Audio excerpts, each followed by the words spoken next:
At this point, Justin Fields is the most polarizing player in the NFL, and it's not even close. He has electric speed and unheard of athleticism at the quarterback position, and yet many people just don't view him as a franchise quarterback. You have one camp of people that believes that Justin Fields is already on his way to becoming a top 5 quarterback, and the other camp who literally believes Fields cannot throw the football.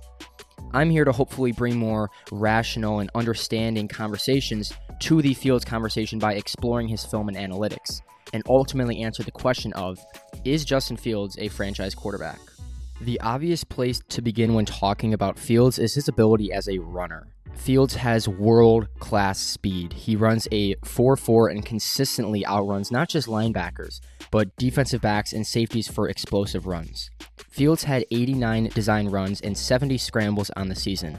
In those, he had 33 rushes of 10-plus yards, 65 rushes for a first down, and a remarkable 3 rushing touchdowns of 50-plus yards. I think we all understand Fields' ability as a rusher. Just watching any Bears game, it's obvious to see that Justin Fields has a natural rushing ability with generational explosiveness. But what's being lost in this conversation is just what kind of value that generates to a team. It's not good enough for somebody to say, well, Justin Fields can run, but he can't throw, so he's not a good quarterback. Because that completely disregards and undermines just how valuable a runner like Justin Fields can be. When you have a quarterback who at any point can be called on a designed run or take off and scramble for a first down, that messes with defensive coordinators.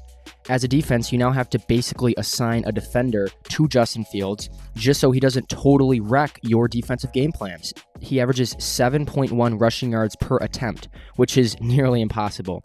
So while theoretically we all understand how good Fields is as a runner, let's not forget just how much value that brings to the table and elevates Justin Fields' ability as a quarterback.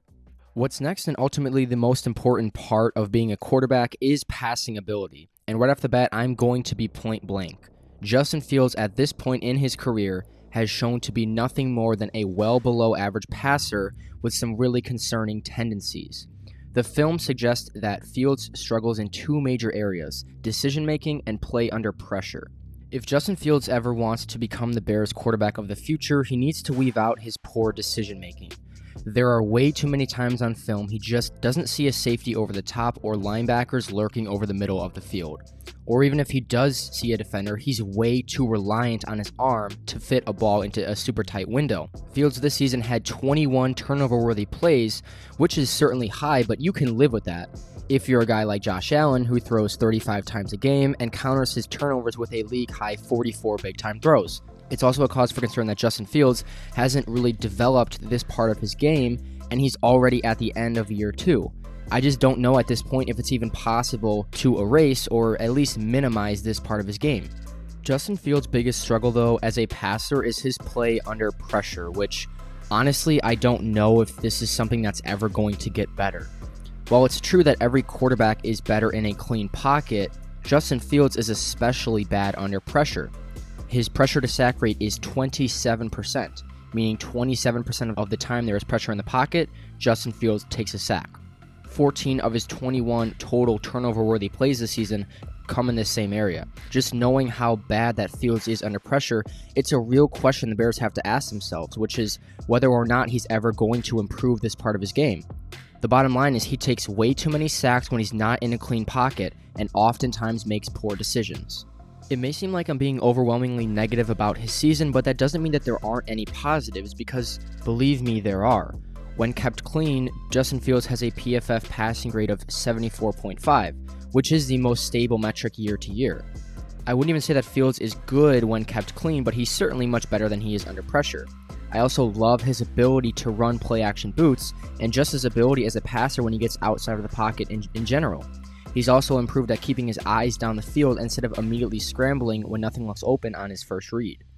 Another area of serious development this season was knowing when to run. I can't tell you how many times as a rookie I watched Justin Fields and was so confused why he stayed in the pocket for so long and didn't either get rid of the ball or just tuck it and run. I was actually fairly impressed with his ability in regard to recognizing when there's open lanes on the offensive line and taking off to run. Perhaps the most lost part of this conversation, and what I think has really impacted Justin Fields so far into his career, is just the terrible teams he's been on, and especially this year, he had pretty much zero help offensively. Somebody find me a quarterback who 2 years into their career had already established himself as a franchise quarterback with as little help as Justin Fields. My guess is you won't be able to find one. Typically, young quarterbacks don't start to take massive strides until after they get some playmakers. We have recent examples of this, like Josh Allen in year 3 when he got Stephon Diggs, or this season with Jalen Hurts when he got A.J. Brown. I'm not even saying that Justin Fields is as good as any of these guys. The only point I'm making is, how are we supposed to judge Fields as a passer if he literally has nobody around him to make his job easier? To be honest, in a lot of ways, I don't know what to think of Justin Fields. There's an argument to be had that he's not a franchise quarterback, and maybe he never will be. But the more I watch and analyze him, the more I see a guy with a generational rushing ability and elite physical tools as a passer. In college, he was a pass-first quarterback, and he had running ability, but nothing like he's showing now in the NFL. I think if you give him more help, like the Bills gave Josh Allen or like the Eagles gave Jalen Hurts, you will see that true development as a passer, which is why I am projecting significant growth from Justin Fields next season, and why ultimately I do believe he will become a franchise quarterback. Yes, he has a way to go as a passer, but young quarterbacks improve, and young quarterbacks take strides, especially when they are given help. As long as the Bears don't totally screw up this offseason and actually add offensive playmakers, I do believe he will break out and establish himself as the Bears' franchise quarterback of the future. Thank you all so much for watching. If you agree or if you disagree, you can definitely let me know down in the comment section below. I'll have linked all my socials down there as well, so you can follow me. And like and subscribe. It's the easiest way to support the channel. And I will see you all in the next video.